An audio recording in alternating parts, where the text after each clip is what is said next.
নমস্কার, কেমন আছেন সবাই? আশা করি সবাই ভালো আছেন। আমি রকি। আজ আমি আপনাদেরকে নিয়ে যাব বৃন্দাবনের গুরু প্রেমানন্দ মহারাজের সঙ্গে সাক্ষাৎ দেখা করাতে ও তার সঙ্গে গিরি গোবর্ধন পর্বত পরিক্রমা করাতে।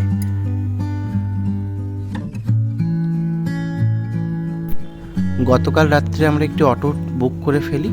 ওই অটো কাকু আমাদেরকে 1200 টাকা চেয়েছিলেন, কিন্তু আমরা বার্গেনিং করে 1000 টাকাতে ওনার সাথে আমরা রাজি হয়ে যাই। তারপরে আমাদেরকে উনি বলেন যে প্রেমানন্দ মহারাজের সঙ্গে উনি দেখা করিয়ে ওখান থেকে আমাদেরকে নিয়ে চলে যাবেন একদম গিরি গোবর্ধন পর্বত। আমরা যে রাস্তাটিতে দাঁড়িয়ে আছি এটি হচ্ছে বাঁকেবিহারী মন্দিরের যাওয়ার রাস্তা, আর রোডটির নাম হচ্ছে চাট্টিকারা রোড। আমরা তো প্রেমানন্দ মহারাজের সম্পর্কে আমরা টুকটাক কম বেশি সবাই জানি। ওনার বাড়ি হচ্ছে কানপুরের উত্তরপ্রদেশে, বৃন্দাবনের ছাত্তিকারা রোডের কাছে রাধা কেলিকুঞ্জ আশ্রমে ভোর 3:30 থেকে 4টের দিকে উনি পরিক্রমা করতে বের হন। ওনার পরিক্রমার রাস্তাটি হচ্ছে ছাত্তিকারা রোড হয়ে যমুনা পার, কেশিঘাট, বাঁকেবিহারী মন্দিরের দিকে যে রাস্তাটি যাচ্ছেন ওটা দিয়ে হয়ে উনি আবার আশ্রমে ফিরে যান। উনি মনে করেন ভগবানের সাথে কথা বলার সবচেয়ে ভালো সময় হচ্ছে এই ভোরবেলায়। আর দেখুন, রাধে রাধে সামনের দিকে নিয়ে চলে যাচ্ছেন রাধা রানীকে, পেছনে উনি আসছেন।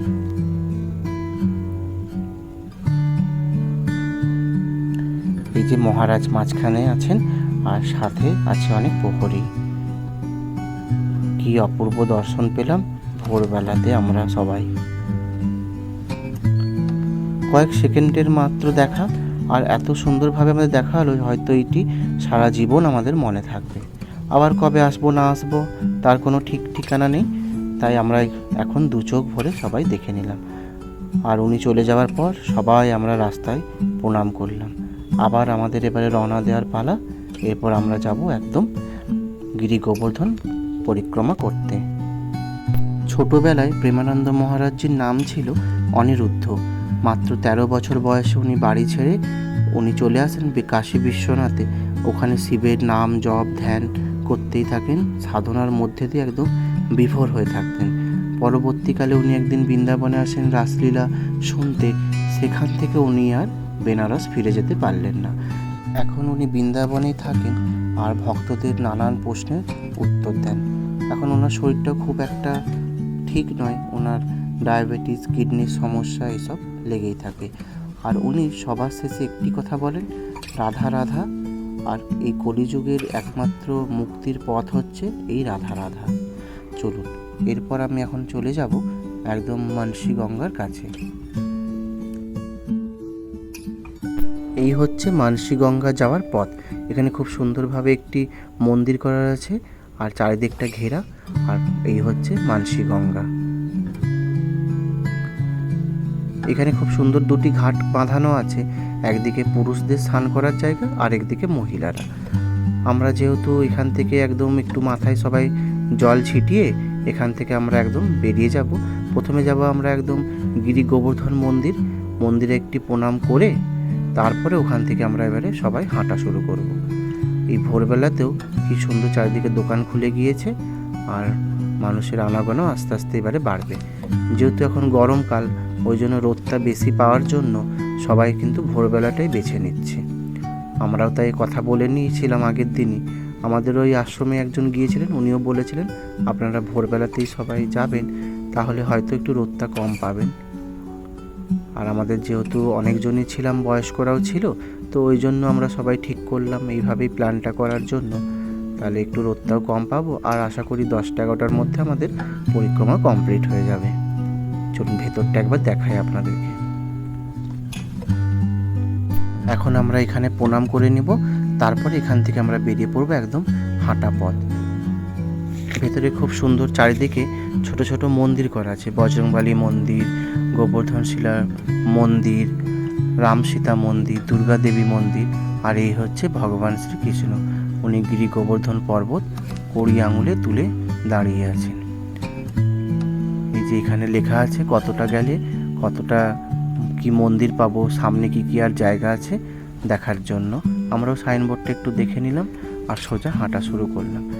রাধে রাধে।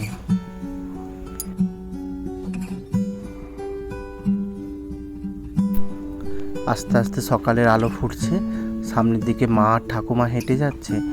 অপূর্বদা, দিদি ওরা আগেই অনেকটা এগিয়ে গিয়েছে, আর এক মাসি আর জেঠিমা, আমি একসাথে আছি, আর সবাই আস্তে আস্তে আমরা এগিয়ে যাচ্ছি। এইখানটিতে বেশ যখন আমরা এসেছি চারিদিকটা খুব সুন্দর লোকালয় হয়ে পড়েছে, একদম সকাল তো। আর এখানে সূর্যি মামা তখন উঁকি দিচ্ছে একটু একটু করে। এখানে একটি শঙ্করাসন কুণ্ডু আছে, এই কুণ্ডুর জলও নাকি খুব পবিত্র। এখানে হচ্ছে অনেকে আসছেন, প্রণাম করছেন, আবার হাতে আর একটু মুখে সবাই জল নিয়ে নিচ্ছে, আবার সবাই এগিয়ে যাচ্ছে। এখানে একটি খুব সুন্দর বিশ্রামাগার করা আছে, এখানেও এসে আমরা একটু বসেছিলাম, আবার মা জেঠিমা এগিয়ে আসতে আবার একসাথে আমরা হাঁটা শুরু করি। এখানে বালির রাস্তা একটি আছে, আর সামনে একটি পিচ রাস্তা আছে। বেশিরভাগ সবাই আমরা বালির রাস্তাটাতেই হাঁটার চেষ্টা করছি, ওখানে তো নরম ঘাসবালি, পায়ে বেশ আরামও লাগছে। পিচ রাস্তাতেও অনেকে যাচ্ছে, ওটা একটু তো কঠিন রাস্তা, আর যেহেতু বালির রাস্তাতে একটু হনুমানের উপদ্রবটাও আবার বেশি, প্রত্যেকটি গাছের ডালে আর গাছের ফাঁকে হনুমান বসে আছে। তাই আমরা প্রত্যেকে হাতে একটি করে ছোট লাঠি নিয়ে নিয়েছি, যাতে না সামনে ওরা আসতে পারে। এই দেখুন এদের উপদ্রবটা। আমার মায়ের আর ঠাকুমার গায়ে একদম উঠেই পড়ে, ওই ব্যাগ দেখেছে, ভাবেছে কোনো খাবার আছে সাথে, ওই জন্য একদম ওরা কোলে উঠে ঝাঁপিয়ে পড়ছে। আপনারাও সবাই চারিদিক ভালোভাবে দেখে তারপরে রাস্তা পরিক্রমা করবেন। এখানে ইনি হচ্ছে অনেকগুলি এই শিলা পাথর নিয়ে একবার করে প্রণাম করছে, একবার করে উঠছে, এই রকম করে করে গণ্ডি কেটে কেটে উনি হয়তো পরিক্রমা করবেন এই গিরি গোবর্ধন পর্বত। ওনার হয়তো এরকম করে করে মাস পেরিয়ে যাবে হয়তো, কিন্তু উনি একসাথে অনেকগুলি পরিক্রমা করতে পারছেন। এই দেখুন, এখান থেকে আমি আবার একা হয়ে পড়ি। মা জেঠিমা ঠাকুমা একটু ওনারা এগিয়ে গিয়েছে, একটু বিশ্রামের দরকার, ওই জন্য আমি বললাম আপনারা একটু এগিয়ে যান, আমি আবার একসাথে দেখা করে নেব। এখনও প্রায় অনেকটাই রাস্তা বাকি আছে, এখন 6 কিলোমিটার আমরা এসেছি, এখনও 15 কিলোমিটার বাকি আছে রাস্তা। রাস্তা খুবই সুন্দর, অসুবিধা খুব একটা হবে না, এরকম বালি বালি রাস্তা, আর মাঝে মধ্যে ওই বাবলা গাছের একটু কাঁটা আছে, ওটা আপনাকে দেখে যেতে হবে। তবে যেখানে যেখানে বাবলা গাছ আছে সেইখানে সেখানে একটু একটু ডাল বা কাঁটা এরকম পড়ে আছে, নাহলে খুব একটা অসুবিধা হবে না হাঁটতে। আর আপনারা যত চেষ্টা করবেন ভোরে বেরোতে, 2টো থেকে বা 3টে থেকে বেরিয়ে যাবেন, 10টা 11টার মধ্যে আপনাদের শেষও হয়ে যাবে, ওটা বরং সব থেকে ভালো হয়। আর আজকে আমাদের যেহেতু হাঁটতে আমাদের পরিক্রমা, তো এখনও আমরা খুব একটা রোদ পাইনি, তো 10টার মধ্যে দেখা যাক কী হয়। এই সুন্দর ওনারাও পরিক্রমা করছে, হরে কৃষ্ণ হরে রাম রাম রাম হরে হরে বলতে বলতে পুরো 21 কিলোমিটার ওনারাও হাঁটছেন আমাদেরই সাথে সাথে, একটু আগে পরে। আর এই যে এখানে একটি ছোট্ট গলি ছিল, ওই গলিটার ভেতর থেকে আমি একবার ওই ভেতরটিতে ঢুকলাম। এই ভেতরটিও হচ্ছে পুরো পরিক্রমারই মধ্যে। এই যে এই শিলাগুলি পড়ে আছে, এগুলি আবার অনেকে বাড়িতে নিয়ে গিয়ে পুজো করেন গিরি গোবর্ধন শিলারূপে। ইন্দ্রদেবের রাগে 7 দিন মুষলধারে বৃষ্টি হচ্ছিল, যখন চারিদিকে প্রাকৃতিক বিপর্যয়, তখন শ্রীকৃষ্ণ 7 দিন 7 রাত গোবর্ধন পর্বতকে আঙুলে তুলে নিয়েছিলেন। তখন সব ব্রজবাসীরা আশ্রয় নিয়েছিলেন ওই গিরি গোবর্ধন পর্বতে বা গিরিরাজ পর্বতে। অনেকে বিশ্বাস করেন এই গিরিরাজকে পুজো করলে ভগবান শ্রীকৃষ্ণ খুশি হয়, অনেকে বাড়িও নিয়ে যায়, তাই জন্য হয়তো। এখন আমরা আবার ওই রোডটিতে উঠেই পড়েছি, ভেতর দিয়ে আর খুব একটা গেলাম না, পুরোটাই একদম বালি, আর তার সাথে হচ্ছে কাঁটার জন্য আমরা আবার এই রোডে উঠে পড়েছি।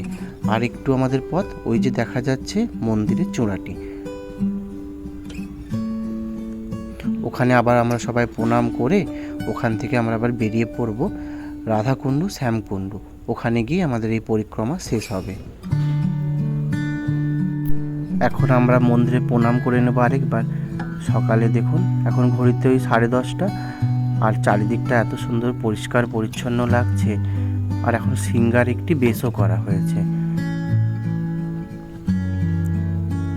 এই হচ্ছে সেই মানসী গঙ্গা, ভোর রাতে একরকম দেখতে লাগছিল, আর এখন দেখুন চারিদিকটা কি অপূর্ব লাগছে।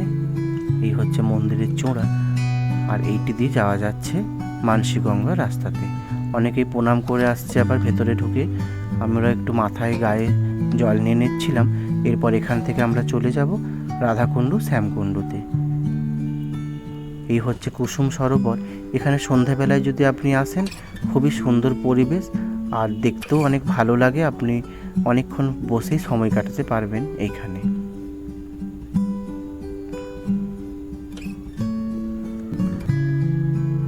এই হচ্ছে রাধাকুণ্ডু শ্যামকুণ্ডু।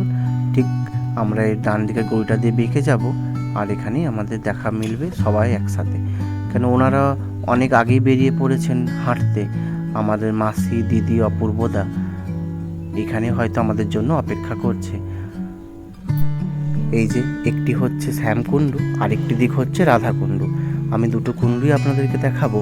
আপনারা তো সবাই জানেন এই শ্যামকুণ্ডু হচ্ছে কৃষ্ণের পায়ের গোড়ালি থেকে এই শ্যামকুণ্ডু উৎপত্তি হয়েছে।